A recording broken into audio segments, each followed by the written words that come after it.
for joining this event for us. We really appreciate it. We've been looking for someone to help us with some CVs because as part of the Consulting Society, we want to try and help our members getting jobs in the future, and this would help with case study, interview practice, etc. So we really appreciate you being here, and thanks very much. And just to the attendees who should be from Queen Mary Women in Consulting and the SOAS Consulting Society, welcome to the event, and I hope you get a lot out of this and ask any questions, but I'm sure they'll go into detail about that.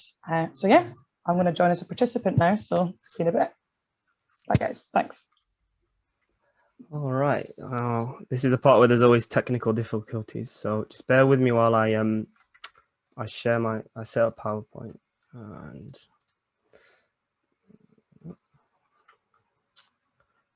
all right, so can you guys see the main screen? Well, let me just stop the share. I could see it and then we lost it. That's all right. I'm just bringing it back now and share. Yeah. Can you see it now? All good.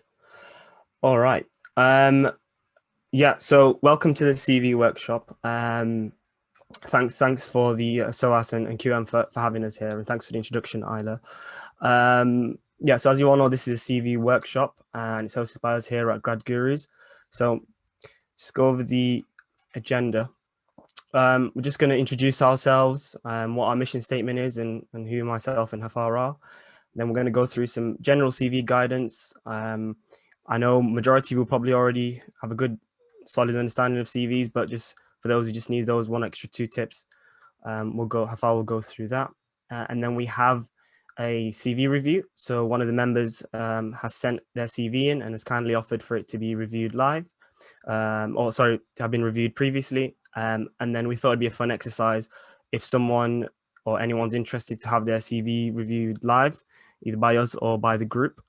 So if anybody does want to send their CV in, it's info@gradgurus.co.uk. If you just send that across now, what we'll do is we'll anonymize your CV. We'll take out all the bits that identify you. And then later on, when we are going through the CVs, we can review it.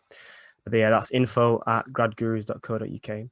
And then we have some top tips. And then, yeah, we'll open the floor for some questions and answers. Yeah, so where we sort of stemmed from GradGurus, we wanted to help students from all backgrounds kind of excel and make that transition from educational to professional work. Obviously, we've all been through the process ourselves, and we know how hard the process can be. So every little advantage that you can get is some of the tips that we wanted to share, both through our own expertise and obviously we've got, some of us have been in working for several years now, so we've got a deep network of professionals, and we've relied on that network to host events, which we'll discuss a little bit about some of the previous events that we've had. But yeah, some of the services that we offer are obviously not any in person at the moment. We are looking to host some in-person sessions in the future. Primarily, it has been online events. We've also offered some one-to-one mentoring and tutoring. We have just started some video content, and we're looking to do some blogs in the future with insights from our network. But yeah, this is a brief summary of some of the events that we've done in the past. We've done some breaking into different sectors. So investment banking proved popular. So we had 2 events, and we had one in February in breaking into management consulting. And if you are interested in sort of looking at these events, we have got the screencast from these events on YouTube, and we'll share the slide deck out so that there is a hyperlink here directly to go on the events. But yeah, so introducing myself. So at the moment, I'm working as a software engineer. I studied at the University of Manchester with a master's in engineering, or chemical engineering specifically. Yeah, during my time at university, I did a placement year at ExxonMobil, where I worked as a project development engineer, worked on managing various different projects. After university, I did a summer internship in management consulting, and then I worked as a consultant in the NHS as well. And I transitioned into software engineering after spending a few months learning how to code. Yeah, now I'm going to pass you on to Hafar, who's my co-host for today. Thanks, Adefa. Bismillah. So I'm currently working as a strategy analyst, strategy advisor for a fintech based in Saudi. I'm doing that out of Lebanon. I'm originally from there, but born and raised in Manchester. I went to university there, studied accounting and finance. And after uni and kind of during it, got a bit of experience doing some IB. That was with a boutique tech IB, so mainly focused on 50 to 500 mil, well, probably a bit less, 50 to 150 mil transaction sizes. And then, yeah, I did some management consulting for 2 years, hopping from various locations across the south of the UK, and I was in Warrington for a bit. So that's my professional career in a nutshell. But yeah, outside of that, I'm quite interested in chess, mountain climbing, and yeah, all things politics. All right.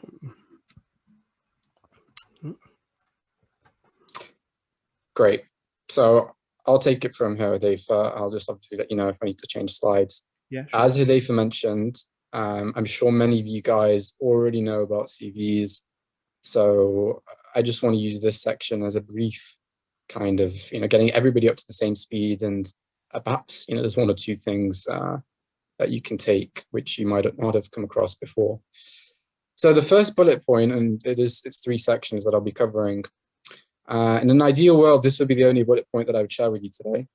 And that is be yourself. You've heard it a million times, but it really is the truth. And why it would be the only bullet point I'd share with you is because really your career, contrary to how you perhaps understand it at the moment, and this really does, I think, kind of personify what GradGurus is about. It is really a journey. And what I mean by journey is it's a journey in the sense that you're going to be figuring it out as you go along. And what you thought you were interested in the beginning and you thought was exciting, you'll very, very quickly learn wasn't the case. It was influenced by a number of different factors, at least not the companies themselves, but they obviously won't be the ones to tell you that.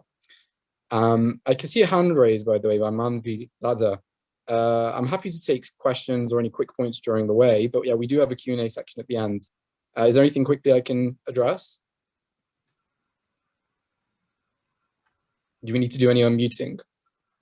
I suspect so. Unless I'm not sure if any attendees have the power to speak on here. Just do you want to just pop your questions in the chat? And, yeah, we'll kind of address them at the end. So yes, if you were to be yourself, what that would allow you to do is actually really craft a CV based on your real self, and in turn that would mean that you would get a job, hopefully, or internship, which is based on your real self. And that would mean that you would have a much smoother journey. But that's not an ideal world. The world that we do live in is a world of, I want to be working at the top firm, the top sector, and whatever else other ideal you have. So with that, it still is worth bringing your real self to the table. So that's why the point still is there. But yeah, there's kind of 2 sides to this coin. The kind of more philosophical guru general advice to you, and then the more specific be yourself, which now Hudayfa, you can go to the next slide, I'll cover. So piecing together the puzzle that is you. That's how an employer probably sees it. And here's a little trademark GradGuru description of what the CV is. It's an opportunity for the employer to know whether the candidate is the right fit for the firm in being able to offer the skills needed to best serve their customers and clients. I will just basically take the bolded words and break them down a little bit more. So the CV is an opportunity. It's an opportunity because it's not just the whole thing, but the application process involves, as you know, many different parts, and the CV is just one of those opportunities. For the employer to know, again, this isn't a, how can I say, it's not like just a thing that you do for the sake of it. You craft a CV so that other people can see, and in this case, it's for the employer. And they want to know whether its candidate is the right fit. Because coming back to what I said, the employer, every employer has a certain type of person they're looking for. And that person is split up in terms of your technical skills and then let's say your softer or cultural side. And they're trying to piece that together throughout the process. And of course, what that background is usually governed by who their customers and clients are. And we'll kind of see later on what that means in terms of what your CV looks like. So let's say in investment banking, where the clientele is usually corporate, especially at the big banks, big enterprises, the CV tends to be a lot more traditional, or should be a lot more traditional in its format. If you could go to the next slide, please. Great. I hope this is legible. Just about is for me. But it's finding the right size for the right canvas. Again, kind of touching on the whole puzzle thing here. Here are two screenshots from two big firms who are, you know, a lot of employees, or let's say, sorry, grads, would kind of sell their right kidney to work for. And each one of them have noted some things when it comes to the CV. I've highlighted some of the remarks they've made. And really what it is here is, going back to the second bullet point, which is being objective driven, is that when you do craft a CV, again, you have to bear in mind an objective. So when it is, let's say, applying for X firm, that objective for the CV is to bring about certain qualities or skills or format that is going to be valuable to the firm in question. So if we look at these two screenshots, I'm just going to get close to my screen. What have we got? So in the left one, emphasize what and how you've learned. So for this firm, you can see that this is something that they I guess they value. They value, and you have to kind of read between the lines here, because there are, I guess, some softer things and then some more technical things. So where they say what and how, the how bit is talking or trying to decipher a technical ability, which is your analytical side. That is to say, can you quantify things? Can you quantify achievements? And in terms of the softer side, what and how you've learned, again, they're trying to learn a little bit more about how you approach things. So it's not just that, okay, I went to University of Manchester, for example. The technical side is, I went to University of Manchester, achieved a 2-1, had 80% of my grades at a 75% average.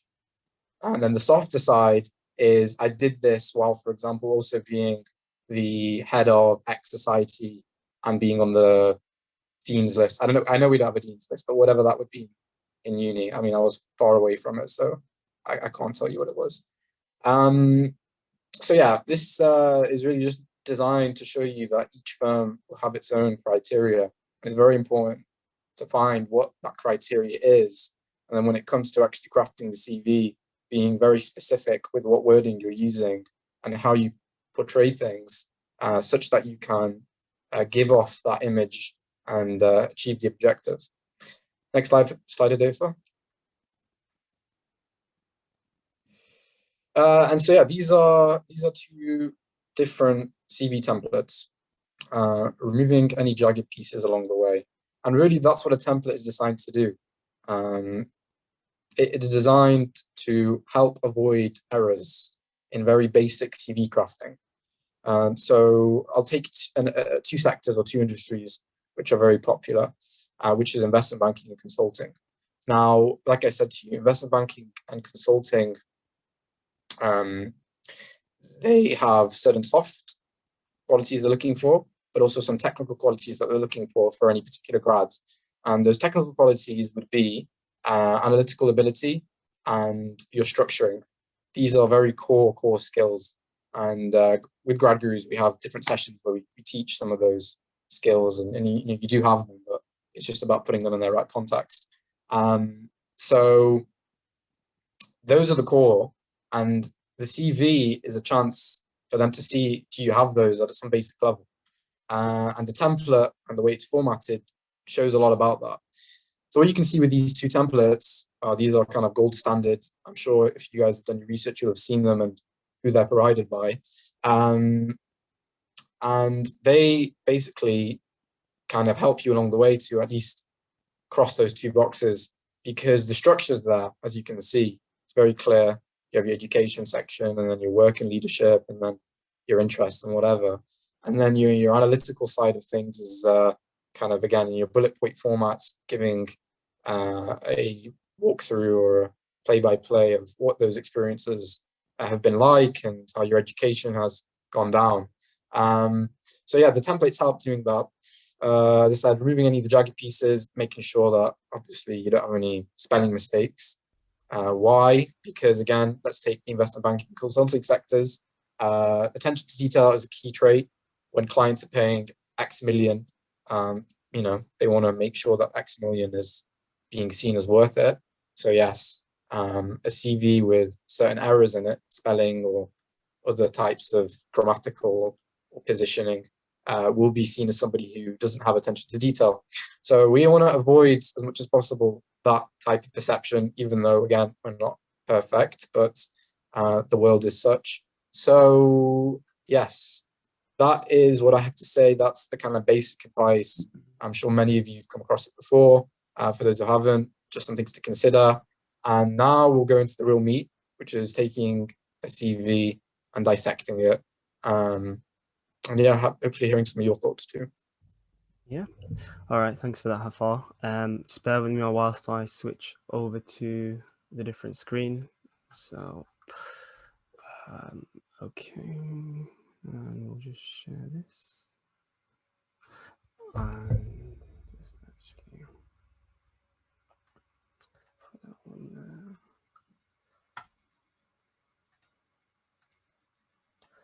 Okay. Is that visible, Hafar? Yep. All right. So we have received two other CVs. So we will get to them. But this is one that I sort of had a look on earlier on in the week. And I spent a bit of time kind of looking over and picking out some potential areas of improvement. First of all, the CV, the layout is very nice. It's a standard layout, if you will. And like Hafar mentioned, it's removed any jagged pieces. In terms of when a recruiter will look at it, that there isn't any sort of strangeness to it. It's quite clear. So yeah, overall, there's a variety of experiences here, kind of focused a bit more towards venture capital. But overall, a good sort of depth of experience here. We've got some internships, or three internships, as well as some entrepreneurial side founder role. So that was kind of the overall. So yeah, just starting from sort of the top section. One thing that isn't on here that some people do put on here, and it's sort of started to be advised not to put on there, is your full address. Some people kind of put their full address all the way down to the door number that they live at. That's starting to, as big data and all of those things start to become more present in our lives, it's not advised to put all the way down to the address. I think just the city's fine, like they've done here. But yeah, education section, obviously they're on a first class. That's good. Predicted grades good here. Would have been nice to see previous year's grades. I'm not sure what year they were in. It's kind of, you know, it plays to your strengths if you've had first consistently throughout the years. But if you've kind of sort of gone to that first class, or you're on the grade boundaries from that 69, 68 region, then this is a good tactic here to show that you're a first class student. But yeah, one area of improvement here, if I just zoom in a little bit, it was, you know, if you do have any academic achievements, for example, scholarships, or any interesting work that you've done, or potential papers that you've published, you know, the way I look at it is every line on your CV should be a positive point towards you, and it should be something that sort of demonstrates your potential as an excellent candidate here. So anything of the nature of scholarships, or even if you're working on a dissertation or project that's relevant sort of to the industry that you're applying to, it'd be really good to have that there. Additionally, I did notice A levels, or if you're from a different country, so that 16 to 18 education was missing here. Some companies do look at those at those grades, and they do use it to kind of filter out candidates. So, you know, they might just disregard your application if they don't see A levels on there. So I kind of would advise you to keep that on there. Right. So now going into sort of the work experience section. So what I can see that you've done in the CV here is that you've kind of spent one line or a few lines talking about what you did at the company, or a brief overview about the company. I wouldn't worry too much about that. I would rather, you know, like I said, every line should be something positive that demonstrates your ability as a candidate. So rather than explaining, you know, for example here, you know, this is a venture firm that raises capital that does X, Y, Z. You should rather spend that space talking about what you did there, and then perhaps in the interview, if they are more keen, then you can kind of explain a little bit more detail what the size of the company is, or who you've worked with there. And like I said, you spent, you know, 3 lines here talking about people that you've worked with, and that's industry specific, right? I mean, I don't know who the ex-CEO of Ingenious Group is, and I don't know, you know, the ex-CEO of Tilney Group, and obviously within the VC sphere, they might be big shots. But if this is a CV that you are using to apply to various industries, then it might not have the same, you know, punching power as you are hoping here. But yeah, but overall, it looks like you have got good experience here with this internship. What I was hoping to see here would be sort of a sentence or two describing your best achievement there. You know, for example, that you mentioned that you worked with management and you advised them to improve business model. You know, kind of expand a little bit on that. You know, mention, you know, I expanded business model using X or Y methodologies, and also quantification. That's one thing that I did notice was lacking throughout all of the experience here, and I've seen that in a fair few CVs. You know, quantifying the work that you've done, that kind of helps give a sense of scale for the work that you're doing. You know, for example, I mentioned at my internship, I was a project manager. You know, if I'm project managing a project worth, you know, £1,000, it doesn't have the same impact as saying, you know, I managed a project worth, you know, £1 million or £500,000. Kind of gives a scale for the work that you're doing here. So it would have been really nice to see some numbers. Obviously, you can't quantify everything, but yeah, no, I do think that there's possibility for all these experiences to have some quantification in them. But yeah. Yeah, again, you know, worked at a long-only value investing run by a well-known investor. Again, I'm not sure who the investor is when I did read that, and it won't mean much to people outside the hedge fund community. And again, here, yeah, you know, you mentioned you performed some analysis. You know, what kind of analysis did you perform? What specific tools did you use? For example, did you use Excel? Did you use any programming languages? Those are the kind of things that really help you stand out. You know, if you said, I developed analysis using Python, that's something that, you know, the company can see themselves potentially using. But yeah, I thought this was really good as well. Wrote a white paper, shared with a large number of people. Yeah, I'm not sure if this should have been uppercase or lowercase, but I just wanted to point that out here. Yeah, again, you've got the one sentence explaining what the company is or what the size of the assets that they're managing. Again, that doesn't sell yourself. That only just kind of gives the company that you worked at, and if anything, just sells them. So I think that space is better used talking about what you did there. Yeah.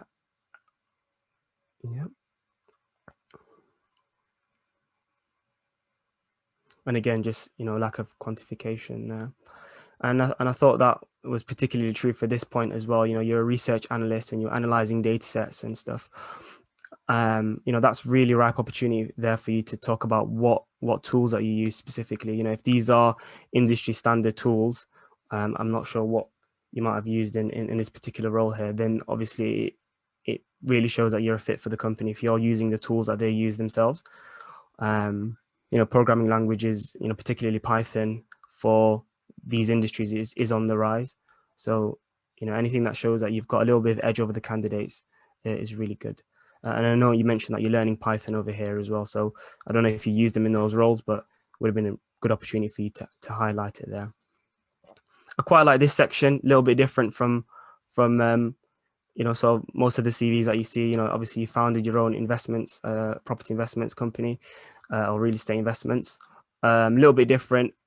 This is probably something that you should talk about in your interviews, should you get an opportunity, because for the more competitive applications, you will get people that have done previous internships at various firms, and they've all have done relatively similar things.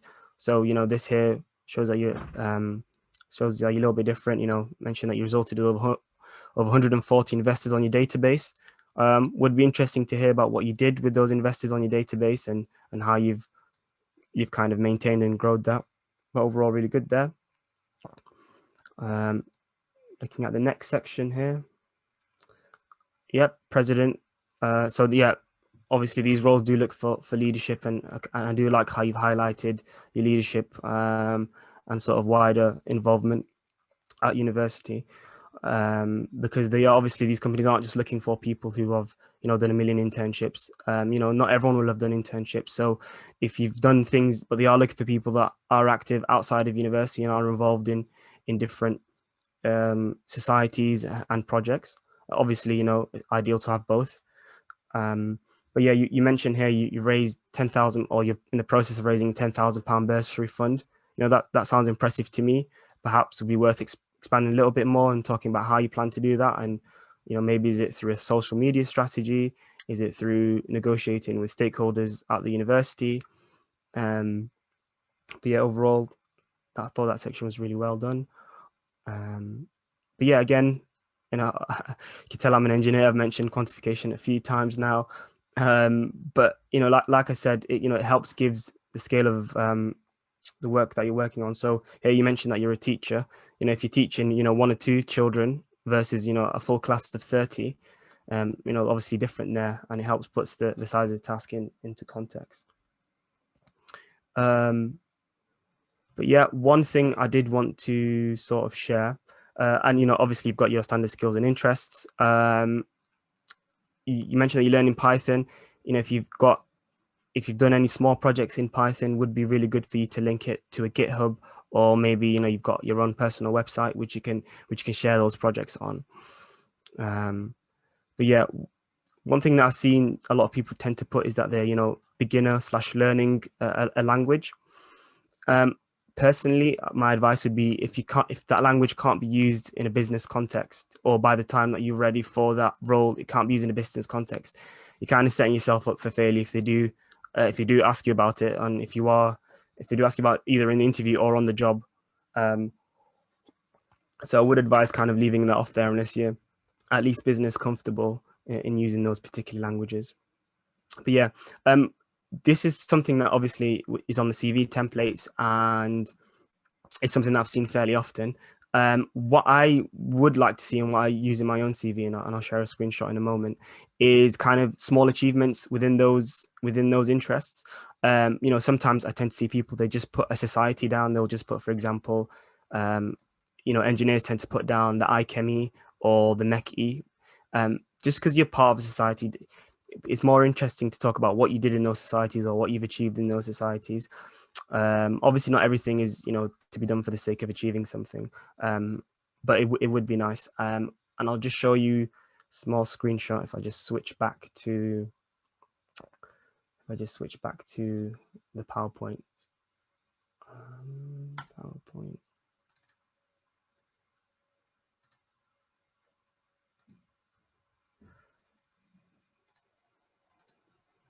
Yeah, so can you see that, Hafar, by the way? Are you on mute? Can you see that? Or yeah, okay, good. Yeah, so this is sort of a small section that I tend to put in some key highlights of the different things that I've done at the at universities through my extracurricular activities. For example, if you were either the founder or a captain, you could potentially mention how you secured some sponsorships or the size of an event that you've led. For example, at one of the companies, I was a STEM ambassador, and so represented at the UK's largest STEM fair. I did a hackathon, and we got to second place, won some fractions of a Bitcoin. It was good times.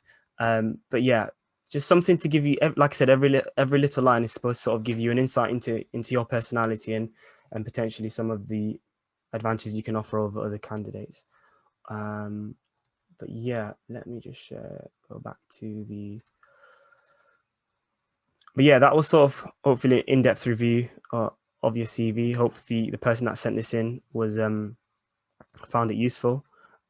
We are now going to move on to the live review section, and just bear with me whilst I have a look in my emails and see where that is. We are happy for people to kind of come on and talk, kind of point out areas of improvement for the CV. Let's just have a look. Okay. While you're going through that, I might look through the Q&As and see if there's any I can. Yeah, no worries. Bullet answer. I saw a question about 1-page or 2-page CV. Honestly, at your stage, unless you're like a PhD and you're applying to some kind of life science role which needs you telling me about your research, then yeah, everything should be able to fit in a 1-page CV, and it's much cleaner. It's easier for whoever's reading from HR or whoever's reviewing just to be able to see that page and get an idea. So yes, 1 page, but no one's going to kill you for you too. Yeah, so this was the first. I think we got sent 2 CVs. This was the first one on the top of my pile. Yeah, should we open up the floor for people to review this? If we just do one person at a time. Tiki, if you could just actually, what we'll do, if you could put your hand up if you're happy to kind of go through the CV and offer any potential areas of improvement, and then we'll unmute you and you can go crazy. Yeah. We got Hemant. Yeah. Okay. Well, yeah, you're free to talk, Hemant. Hello. Hello. Hey. Hi. Hello. Yeah, thank you for giving me the opportunity to review the CV. No worries. So let's see.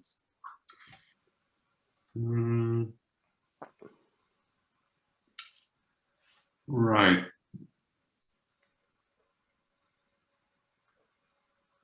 I'm just having a look briefly. Yeah, no worries. Take your time.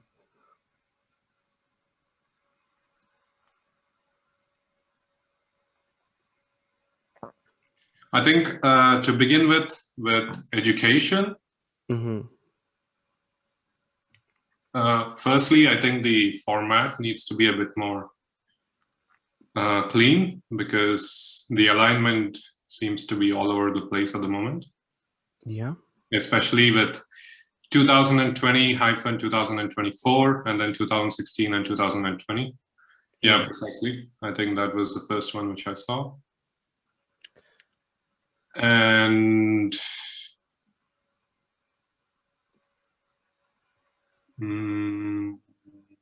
with the legal work experience, I think from what I remember, I think it's always good to begin the bullet points with action verbs, as I understand: communicated, delegated, managed. So I think that is missing over here in the CV, because that was the advice which I received. So yeah. And generally I see that quantification is something which is missing in the CV. Mm-hmm. We've got a few here. Perhaps it's quite hard to quantify things as a note taker, but maybe you could talk about how much note taking you've done in a week, or I'm not sure what else you could quantify from there. But yeah, I mean, it's not a hard and fast rule. It's just if you can, it's really helpful. And it's kind of as you're looking at a wall of text, and whenever you see a number, your eyes kind of sort of drift towards very Forstler exam of 1,500 worked with 50 students. Yeah. But yeah, all right. Yeah, that's fine. Is anyone else? Thanks for that, Hemant. Like you said, that there is areas of improvement here in terms of formatting. So you can see here you've got sort of uneven gaps, and sort of the spacing between each sentence or line should be slightly bigger, so that it just doesn't look like a wall of text like you've got here between the date and the sort of CV lines. Yeah, I tend to put the dates on the right hand side just so that the first thing that they see is the role rather than the date. And so you've got things on one line. Oops. You've got sort of things on one line, and then they kind of shift to 2 lines as you go through the CV. And like we said, ideally it is better to have 1-page CV, because at some points what you end up doing is you kind of just end up stretching and looking for things that you did years ago. For example, you know, volunteering in 2018, 3 years ago, you know, unless it was something, you know, really special, that kind of space is better, because the recruiters are going to spend, you know, 1 minute to 2 minutes looking through your CV maximum. So, you know, they're just going to look at probably what's relevant or the most recent experience, and they'll probably look at, you know, perhaps some extracurriculars and any sort of additional skills, if even that. So yeah, I mean, okay, so you've got your recent achievements here. This should be closer to the top. Things should be more of in a chronological order, or it should have at least its own heading, because this is obviously really good. And you've got, again, uneven spacing between the bullet points here. But yeah, would anyone else like to have anything else to add to this? And I think we've got one more that we wanted to look through. Yeah, just put your hand up or raise your hand, and we're happy to unmute you. No? Okay. I'm interested in the flutist bit. Like this person's CV says flutist for 9 years. Like, I feel like there should be something there, like a separate section saying how they're like part of some kind of ensemble. I don't know. Because yeah, again, like every recruiter's seen X, you know, internship at X place, doing X this. So like, if you have something cool, then definitely shed some light on that. But yeah, just a little point. Action here. Let me just look for the second CV and see where that is.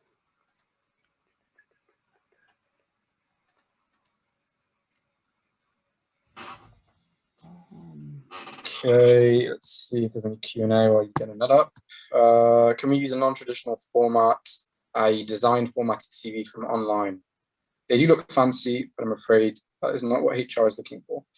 Yeah, so you did mention it, right? It depends on the sector or industry. For like banking, probably not. You're applying to like a design house or a marketing agency, and go for it. So it does depend, but safe rather than sorry, I'd say. That's the general advice.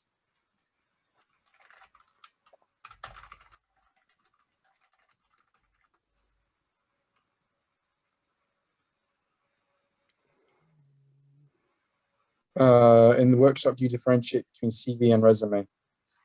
I'm not too sure. I mean, for me, it's I understand it as interchangeable. Like Americans just call it the resume. You know, we call it a CV.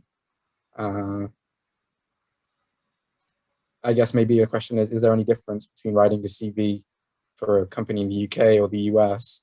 Perhaps there will be cultural things that are accepted or less accepted. But generally speaking, if you keep like a template where it's traditional and, you know, the structure is quite clear, then I don't think you should have any problems wherever you apply. Okay. All right. Yeah. No. Let's see. Would anyone like to have a go at reviewing this? Just raise your hand, and I'll just check the chat. Is it chat?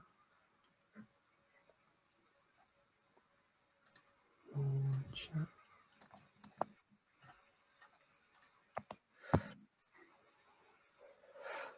All right, we are relatively short on time, so we do have 1 or 2 slides I wanted to go over. So I'll just quickly go over this.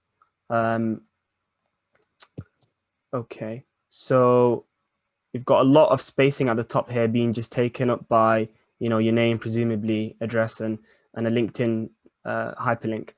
You could save a few lines here by just putting these two on one line and perhaps using a smaller font size. I noticed that you're using 11. You could save a bit of space by using perhaps a smaller font with a size 10. I wouldn't go any lower than 10 though. You know, excellent academics over here. So well done. I do think this is not in chronological order, so you kind of want to, you'll put this on top and then put your secondary education further down. You've hit them straight with skills. I'd move that towards the bottom. Obviously, this is presumably more useful for programming or computing job applications. So if that's the case, then keep that there. But if you are interested in sort of consulting IB roles, I'd put this more towards the bottom, and I'd kind of put relevant experience or work experience here. Again, as an intern, I gained real meaningful experience for a global reader. Right, okay. So if I read this, you know, let's say, you know, I have worked in oil and gas, but let's say I didn't work in oil and gas. You know, what would real meaningful work experience be, right? That wouldn't mean anything to me. So, you know, you kind of want to perhaps talk a little bit about the project. So you could, you know, perhaps say, you know, I worked on a safety project that improved the safety of the refinery, you know, preventing X, Y, Z from happening. ONGC is a collaborative learning and practical development opportunity. Again, I'm not sure what that means. It's a lot of words there, but I'm not sure what that means in terms of what you've done there or what your achievements were as a summer intern at the organization. Yeah, this one makes a bit more sense to me. So, you know, you're a program analyst and you design codes and you tested new programs using SQL and Java. Okay, so I'd be careful of using, you know, things like we, because the CV should be about what you've done, even within a team. What did you do within that team? Did you lead the team? You know, what specifically did you do within the team? So yeah. And again, formatting here is slightly off. So I don't know if the NGO was in Cognizant or if that's a separate role that you did. But yeah, you probably want to sort out the formatting here. Also, I can see that, you know, it was just 1 month, and also this is a different font to the rest. And also, you've got size 12 here and size 11. But yeah, and then we get hit with a wall of text. Okay, this is far too much. You'll need to trim this down. It needs to sort of be maximum 1 to 2 sentences, as opposed to, you know, 3 to 4 sentences here. And this is a 3-page CV. Okay. Yeah, you'll want to cut this down to 1-page CV, and you'll also want to cut this down to sort of what were the key highlights from these various different projects that you did. But yeah, hopefully that was useful for you. I am a harsh critic, but better me being harsh than the recruiter kind of tearing it apart. But yeah, we'll move on to the final few slides before Q&A. So I'll just stop the share. Share this screen. Share this screen. And yeah, we'll just briefly go over this. Yeah, so a lot of CVs tend to go through something called the applicant tracking system. And it works in a similar way to SEO, which is search engine optimization. So it will kind of put your CV in a database and categorize it by keywords. So then the recruiters can then easily just filter and search that database by typing in keywords. And you might ask the question, you know, where can you find those keywords? Well, the majority of them will be within the job description or on the company's website somewhere. So, you know, you don't want to get filtered out by the by the ATS. So, I read the statistics somewhere around, 70% of CVs don't even see human eyes. They just get binned. Presumably that's because, you didn't match the keywords and the CV never reached a recruiter's desk. And also 90% of large organizations do use this tracking system. So yeah, you do want to be aware of it. If you've never heard of this before, don't worry. I don't think most people have. Just give it a quick Google, and the majority of information about how it works, it should be on there. And obviously, certain CVs are very colorful, very graphic heavy, do have a lot of, shiny graphics, such as when they've got multiple bullet points demonstrating how many stars or points they've got in a particular skill. All of that isn't ATS friendly. So you want to make sure that your CV is formatted correctly. Don't send in PDF. Make sure you send in a Word document. If you want to see, how your CV might look like to the ATS system, convert your CV to a text file and then see what it looks like. But yeah, there are some scanners online that will kind of use the ATS system on your CV and give you an output of what your CV profile will look like. Just give it, search free ATS scanner, and you should be able to find one easily. And then time enough application. This is obviously a very obvious one, but make sure you try and get your CVs in early as possible. I understand the thrill of trying to get that CV or the application in 1 minute before the deadline, but you're going to end up at the bottom of the pile, and no recruiter will ever see that CV. So try to get it in early. You've obviously got all of summer to keep track of the applications and when they are opening, and try and get them in within the first week. There are some statistics that show CVs that get sent in earlier, you have a much higher chance of securing an interview. I didn't have time to put a hyperlink here, but I will do. And then summary statement. Oh yeah, a lot of people do tend to put like a little summary statement at the top, discussing their profile. I am highly motivated, I am XYZ. Really, your CV should be doing that talking for you. And also, if you do feel like you need to put some sort of profile, then the cover letter really is the space for that. But yeah, those are some things to consider. We have got about, do you want to add anything to that, Hafar? Just one thing you mentioned about not submitting as a PDF. I assume you meant that for the ATS, right? For the ATS, yeah. Yeah, I mean, yeah, so as a point to add, I'd say when you're actually finally submitting to the company, if you get the choice rather than them forcing you, submit as a PDF, just because you can therefore assure yourself the format will be as you wish, because it's an image not being opened as a document on the other person's operating system. But yeah, this is our next event on the right hand side. So if you are interested into breaking into specifically tech consulting, just go on gradgurus.eventbrite.com. But yeah, we'll now go through some Q&As, and the Q&As isn't appearing for me, so I've got it. Can I have the format of CV later? Can you share or send the file with us? I assume that was the templates I shared. Yeah, we can share those templates. In the education section, the way to calculate is different depending on the country. Should I adapt the UK style? So this would be like GPA, I assume, and like A-level stuff. What do you think, Adefa? From my understanding, obviously these large organizations are aware, they have had applicants from various countries over the years, so they will understand. I personally wouldn't advise you to adapt it to the UK style, because obviously the conversion is different, and yeah, so I'd keep it the same. Cool. Should I put the scholarships I received but never used? For example, I got 4 scholarships from different unis for my master's. Should I mention all of them? Yeah, why not? Flex, right? That's the whole thing. Yeah, no, I mean, you met the academic level required to achieve those scholarships. Whether you took them up or not is kind of up to you. Yeah, I'd say like the flex thing is kind of, you got to be balanced with it, right? Because it can be. I remember there was a guy who sent me his CV, and again, he had like 6 scholarships or something.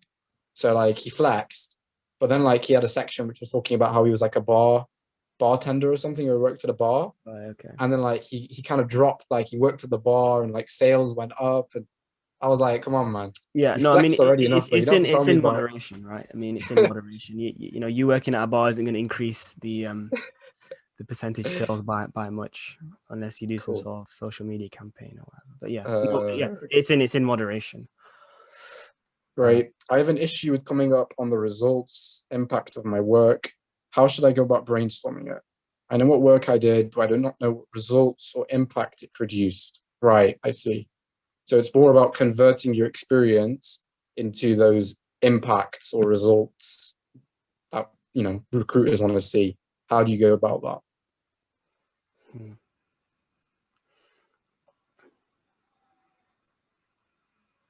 Any thoughts, Adefa? Yeah. I mean, the main thing that comes for me is obviously if, you know, let's say you did an internship, right? Obviously they brought you in for a reason to do a, you know, a specific project. Then in that case, it's kind of clear. But let's say it was just an internship, and you know, I think people are being a bit liberal with the use of internship nowadays. You know, a 2-day insight day then becomes an internship. Well, you've kind of put yourself in the box there because, you know, you've said that you're an intern, but you know, it was more of an insight day. So I think the first thing is kind of not to box yourself. You know, if you put insight day, it's clear that you obviously weren't going to do much there. The other thing I would say is, you know, if it is an insight day or things of that similar nature, then just perhaps talk about what you've learned there and perhaps an industry insight that you've gained. Maybe you then did something with the knowledge that you've gained, right? So, you know, you did an insight day and then perhaps you wrote a blog about it, or perhaps you then joined a society as a result of it, or, you know, kind of just show what did you do with the information that you gained at those insight days. But yeah, hopefully that answers your question somewhat. It's a slightly tricky question. I don't know if you've got anything to add to that, how far? No, I think you covered it well. I think, yeah, it's sometimes as well, if you've actually had a previous role and you applied for it, check back what the role that you applied for put as its description and like the responsibilities needed and all that kind of stuff, because that can help, I guess, like word your stuff. And yeah, that question was from Hemant. Thank you, Hemant. Question was from Charlotte Park. Should we talk about skills like sports or playing an instrument, even if it doesn't directly correlate to the job? I'd like to take this. So yes, because that's the whole point. Let's say you're applying for, again, consultancy. I mentioned that kind of core things being like analytic abilities and ability to be structured, or let's say another thing, telling a story. Generally speaking, any type of experience will have some flavor of that. So when it comes to, let's say, playing an instrument, I'm sure there's plenty of times or experiences you can give me of where you've had to be, I don't know, organized, you've had to memorize a script, maybe even you're composing a script. I don't even know. But those experiences, especially if it's like at a high level, like, you know, you've got, again, a part of an orchestra, or you've, I don't know, composed certain things, then for sure, like, it'd be a very, very unique experience to share, especially if you don't have something like very, very coveted, right? Let's say like you're applying for an IB grad role and you've got a summer internship at Goldman Sachs. If you're gonna have to like pad your CV with anything, then yeah, for sure, I'd be interested in the grade 9 oboist versus the guy who, I don't know, set up another investment society thing. Yeah, for sure. I mean, it makes you stand out, and I do think it gives you sort of a bit of a personality compared to, you know, the standard sort of applicant. Right, okay, on to the next one. Thanks for the CV workshop. You're very welcome. When is your next event? Yep, the next event is up on the screen, Breaking into Tech Consulting. It's in 2 days' time, 8th of April, 7 o'clock. And you're interested in consulting. Yeah, so if you do want to connect to us, all our social medias, you know, just GradGurus on all the platforms. Just search on all the platforms, GradGurus, you'll find us. We've got our own website as well. We'll share this presentation out at the end as well, so you can click on the hyperlink here. And you can also email us here at info@GradGurus. And we've also got WhatsApp. So if you prefer that, you're more than welcome to send us a message on there. And I think Hafar's dropped off. No. Oh, okay. Yeah. Yeah, I just had to grab the charger. No, that's fine. Juliana just put a dot. I'm not sure if that was a question there or an accident. Yeah, in a language section, should we rank A, B, C, etc. on your skills? Not necessarily. I would just put it on there, you know, assuming it's business profession, just put it on there and just, you know, say either native or fluent. And then if it's business proficient, just put business proficient in brackets, and that should suffice. I wouldn't necessarily rank them in any particular order. Any ATS AI software that you're aware of? So this is something more on the that you're aware of and recommend to get it scanned. No, we don't. I'm not familiar with any specific one. Presuming these companies use different ones. Yeah, just search for one, and it'll just give you a flavor of kind of what the system sees as opposed to what you think that you're putting in. That's done there. After each experience, should we signpost the key skills we took away from it? Bright Network Consulting suggested we do this, and I wanted to get your perspective. I don't necessarily think it's a bad thing. I'm just afraid that it ends up being sort of a whole array of skills that you took away from it. My first advice would be to first put your achievements as much as you can, and then if you are struggling, then I don't think it's a bad thing to put the key skills that you took away from it. But I mean, I think in the interviews kind of where you want to highlight that, as opposed to in your CV, should you get a chance. Yeah. What is the most important thing / important element / key things when CV is considered? Ooh, Hafar, do you wanna give your most important element? It doesn't work like that, right? It's like thresholds. That's what I'd put it as. It's like threshold A, does it look good? That's like the first thing I'd think, is it worth my attention? Then threshold B, is it written in a way which is clear? And then I'd say threshold C becomes like the wow factor. So the wow factor is a combination of like doing all the things we said in terms of quantification, and then also, yeah, what kind of experience you actually had. Is there anything wow? So yeah, there's no like one thing. I mean, obviously, if you want to say one thing, then yeah, it'd be like at least meeting threshold A, that I would actually just want to spend time looking at it. And, you know, we've mentioned those points, making sure like formatting's right, no spelling mistakes, it's not long. Yeah. Yeah. Okay. I mean, yeah, I agree. For me, it'd probably be a bit more focused on sort of the format side, and it kind of falls in that threshold A. Number one is depending on the company, if they do use the ATS, is the ATS system going to like it? That's threshold sort of A for me. And then threshold B is, if they don't use it, will the recruiter like it? You know, just from first glance, given that they only look at it for a minute, and first impressions do last. We do have some questions in the chat. So I think this one's already been answered. What advisable page limit of an experienced professional CV? Hafar, what would you say? Experienced professional CV page limit. Oh, I see. Experienced professional CV. Well, if you're an experienced professional, then you should know the industry that you work in well enough. So then it becomes an industry thing. If you're applying for an investment banking, stick to one page. Actually, that's, yeah, I mean, it depends. If you're applying for like a deal making role, then maybe they want to, yeah, it's too broad. But I'd say as an experienced professional, follow your own instinct. Yeah. I mean, from my understanding, you know, engineering is 2 pages. I'd still advise 1 page whilst you're junior. If you're an experienced professional, I guess, yeah, two pages should be okay.